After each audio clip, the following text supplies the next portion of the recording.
नमस्कार दोस्तों, स्वागत है आपका एक बार फिर से योगेंद्रा टाइम्स प्लेटफॉर्म पे। दोस्तों, आज के सेशन में हम बात करेंगे एग्रीकल्चर प्रोडक्शन से रिलेटेड विभिन्न तथ्यों के, जो कि एग्जाम के लिहाज से बहुत ही ज्यादा महत्वपूर्ण होने वाले हैं। यहाँ से प्रश्न हर साल पूछे जाते रहे। कोई एक फसल दे देगा, उनसे संबंधित देशों को दे देगा, या उनसे संबंधित मान लीजिए स्टेट वाइज पूछ रहा है तो राज्यों को दे देगा कि मान लीजिए मसाला उत्पादन में कौन नंबर 1 पे है, धान उत्पादन में, गेहूं उत्पादन में, इनसे संबंधित प्रश्नों को पूछता रहता है। दूसरे एक तरीके का प्रश्न यहाँ से पूछा जाता है, वो पूछा जाता है आपका एमएसपी से, मिनिमम सपोर्टिंग प्राइस से, न्यूनतम समर्थन मूल्य से संबंधित प्रश्न भी पूछे जाते रहे। तो रबी फसलों का जो न्यूनतम समर्थन मूल्य घोषित हुआ है उस पर भी हम चर्चा करेंगे, और साथ ही साथ देश एवं विदेश में फसलों के उत्पादन से संबंधित विभिन्न तथ्यों पर आज हम चर्चा करेंगे, जो कि अगर आप पीसीएस 2020 के लिए जा रहे हैं या 2020-21 में होने वाली विभिन्न परीक्षाओं के लिए जा रहे हैं तो आपके लिए बहुत ही ज्यादा महत्वपूर्ण है। तो आइए शुरू करते हैं आज के सेशन को। दोस्तों, सबसे पहले दो चीजें हम बता दें आपको। एक होता है उत्पादन, दूसरा होता है उत्पादकता। एक होता है प्रोडक्शन, दूसरा होता है प्रोडक्टिविटी। इसको जानना बेहद जरूरी है। प्रोडक्शन का आशय यह हुआ कि आप इसको एक एग्जांपल के माध्यम से समझ सकते हैं कि मान लीजिए एक आदमी 1 बीघे में 5 क्विंटल धान का उत्पादन करता है, दूसरा आदमी भी एक ही बीघे में 5 क्विंटल धान का उत्पादन करता है। तो अभी आप देखेंगे उत्पादन एवं उत्पादकता दोनों लगभग बराबर हैं अगर बीघे के हिसाब से देखें तो। अब मान लीजिए यही हो जाता है कि एक आदमी वही 2 बीघे में 7 क्विंटल का उत्पादन करने लगे, जबकि दूसरा आदमी जो अभी तक 5 क्विंटल एक बीघे में करता था वो 2 बीघे में 10 क्विंटल का उत्पादन करने लगे। इसको आप ऐसे समझिए कि मान लीजिए कोई आदमी ए है, वो पहले 5 क्विंटल करता था, बी था वो भी 5 क्विंटल करता था, परंतु ये एक बीघे की बात हो रही। जैसे ही हम 2 बीघे में गए, ए 7 क्विंटल करने लगा और बी 10 क्विंटल करने लगा, तो हम कहेंगे कि बी की उत्पादकता क्या है, ए से ज्यादा है। ठीक है, इसको आप जानते रहिए। ठीक, आइए चर्चा करते हैं भारत के फसल उत्पादन और उत्पादकता से संबंधित तथ्यों पर।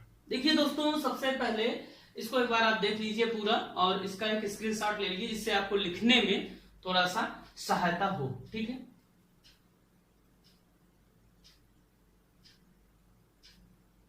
आइए शुरू करते हैं आज के अब मुख्य सेशन के पार्ट को। देखिए दोस्तों, सबसे पहले एक लाइन यहाँ पे लिखी गई है, खाद्यान्न क्षेत्र। इसका आशय यह हुआ कि भारत में जो फसल बोया जाता है उसका जो अगर हम आंकड़ा ले तो सबसे ज्यादा यूपी में, उसके बाद एमपी में और उसके बाद राजस्थान में। ये 3 महत्वपूर्ण बिंदु है कि सबसे ज्यादा अगर फसल को देखें कि बोने के हिसाब से तो उत्तर प्रदेश, एमपी और राजस्थान का एक क्रम है। पहले स्थान पर उत्तर प्रदेश है, दूसरे पर एमपी, तीसरे पर राजस्थान।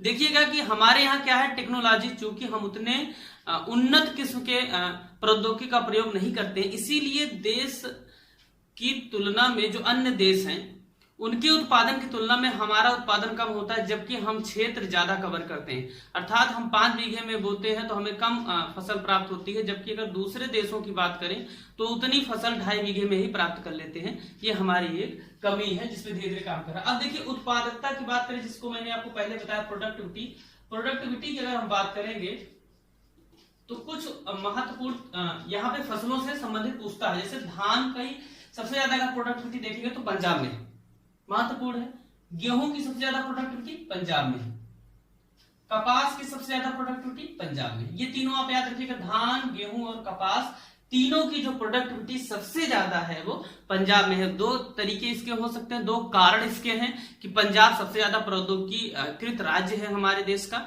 और दूसरी बात यहाँ पे उर्वरकों का ज्यादा प्रयोग किया जाता है। ये महत्वपूर्ण बिंदु है। ठीक है दोस्तों, अब आइए आगे चलते हैं। अगर हम ये महत्वपूर्ण है, हर साल लगभग इसमें से पूछा जाता रहता है और आपको फंसा देता है। देखिए, सर्वाधिक सिंचित क्षेत्र का आशय ये हुआ कि जितनी फसलें बोई जाती हैं उनमें कौन सी ऐसी फसल है जिसका सबसे ज्यादा सिंचाई जिसकी की जाती है। तो ठीक है, अभी तक गन्ना था, परंतु इस बार याद रखिएगा गेहूं हो गया है। इसको महत्वपूर्ण है, ये गेहूं अब सबसे ज्यादा सिंचित फसल है। ठीक है, आगे आइए चलते हैं हम।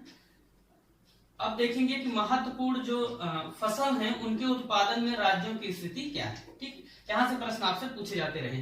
तो चावल की अगर हम बात करें तो चावल में पश्चिम बंगाल जहां भी आपको लिखा मिलेगा उसका आशय पश्चिम बंगाल, और पंजाब दूसरे पर है। हमारा उत्तर प्रदेश चावल के उत्पादन में क्या है, तीसरे स्थान पर आता है। ठीक है, आगे चलिए, ये महत्वपूर्ण है, आप ध्यान दीजिएगा। पश्चिम बंगाल, पंजाब और उत्तर प्रदेश। देखिए पश्चिम बंगाल की खासियत यह है कि पश्चिम बंगाल में साल भर में 2-2 फसलें चावल की ले ली जाती हैं। बरसात वहां अच्छी होती है, ठीक है ना, ज्यादा होती है इस कारण से, ठीक है, जो उपयुक्त है चावल के लिए। ठीक है, गेहूं की तरफ चलते हैं। गेहूं हमारे यहाँ सबसे ज्यादा उत्तर प्रदेश में सबसे ज्यादा बोया जाता है, ठीक है, उत्पादन होता है। और पंजाब में दूसरे नंबर पर है, एमपी तीसरे स्थान पर। देखिएगा बोया भी सबसे ज्यादा हमारे यहाँ गेहूं जाता है और उत्पादन भी सबसे ज्यादा होता है, परंतु अगर उत्पादकता की बात करेंगे तो पंजाब आ जाएगा। ठीक है, गेहूं के उत्पादन नंबर 1 उत्तर प्रदेश। दाल की अगर हम बात करें तो एमपी है नंबर 1 पे, मध्य प्रदेश दूसरे पर, राजस्थान तीसरे पर, महाराष्ट्र।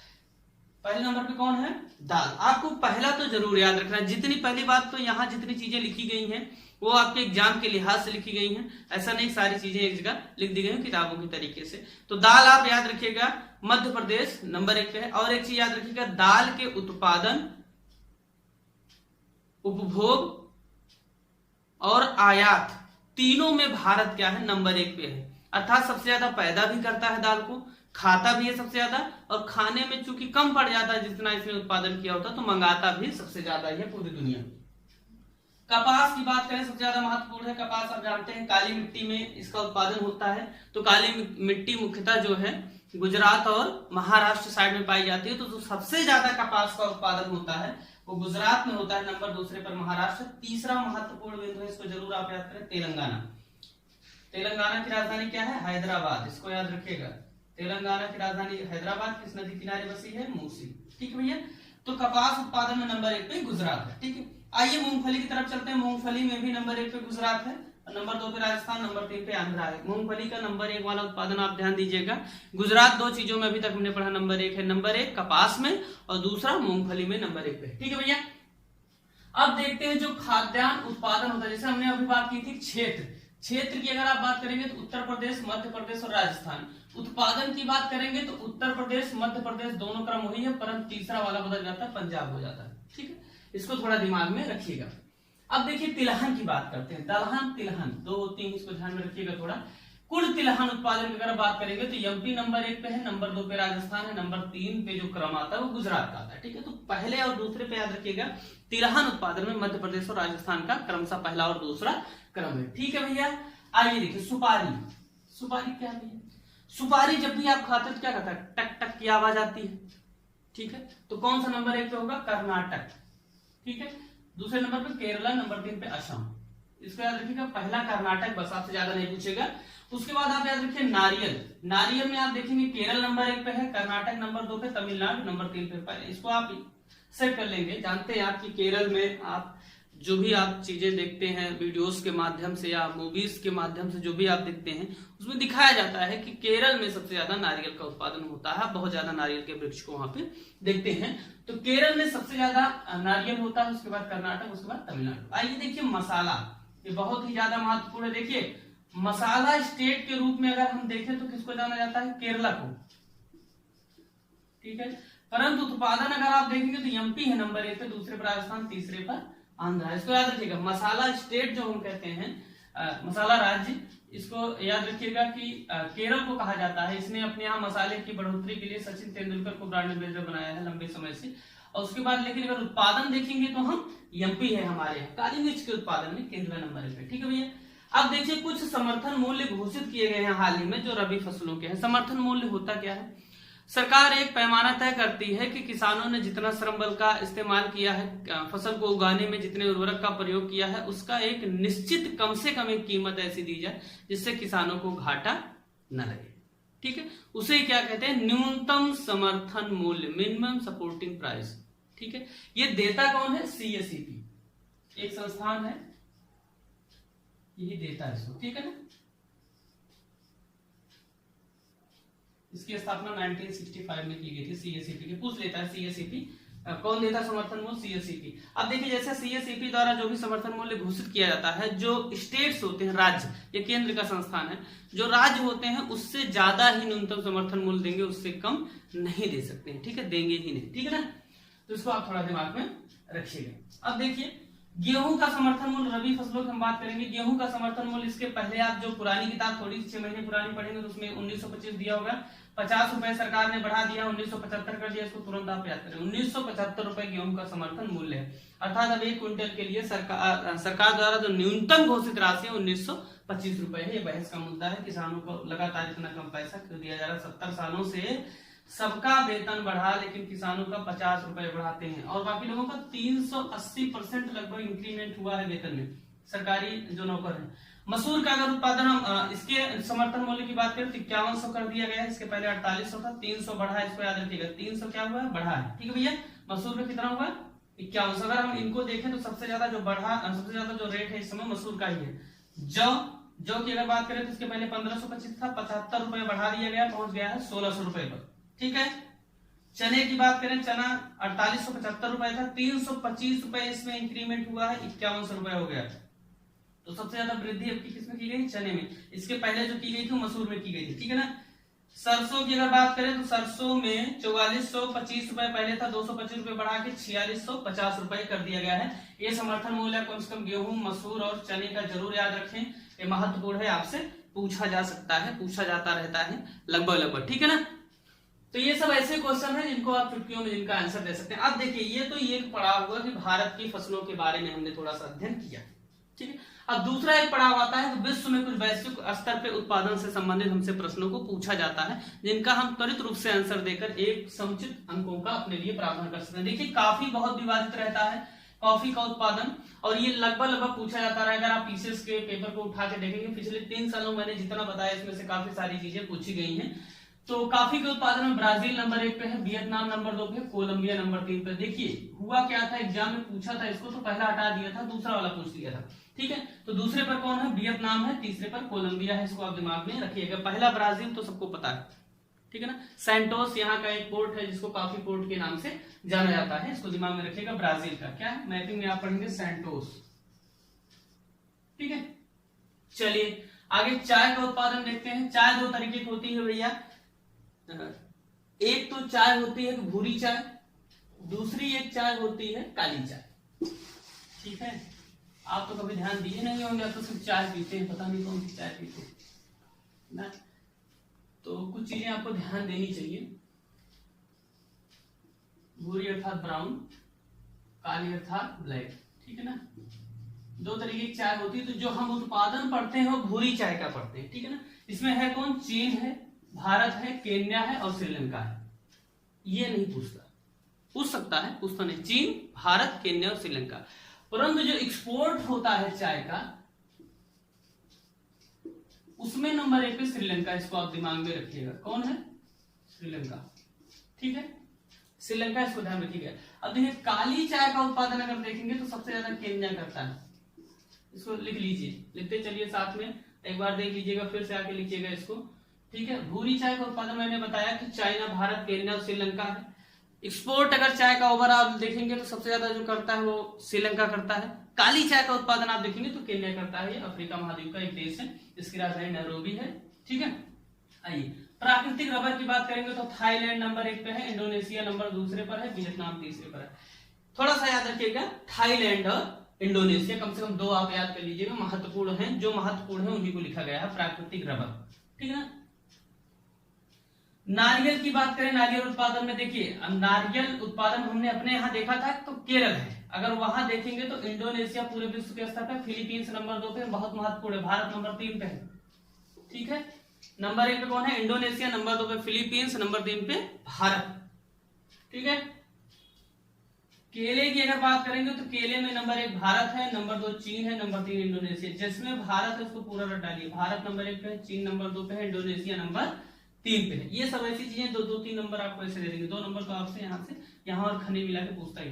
चुकंदर की अगर आप बात करेंगे तो रूस है, फ्रांस है, जर्मनी। कौन कौन, रूस। देखिए, चुकंदर का इस्तेमाल जो बड़े पैमाने पे किया जाता है वो चीनी बनाने में किया जाता है। ठीक है, चुकंदर के उत्पादन में अगर आप देखेंगे तो रसिया है, रूस है। परंतु अगर चुकंदर से चीनी बनाने के मामले में आप देखेंगे तो यूक्रेन नंबर 1 पे है, इसको आप ध्यान में रखिएगा, पूछता है।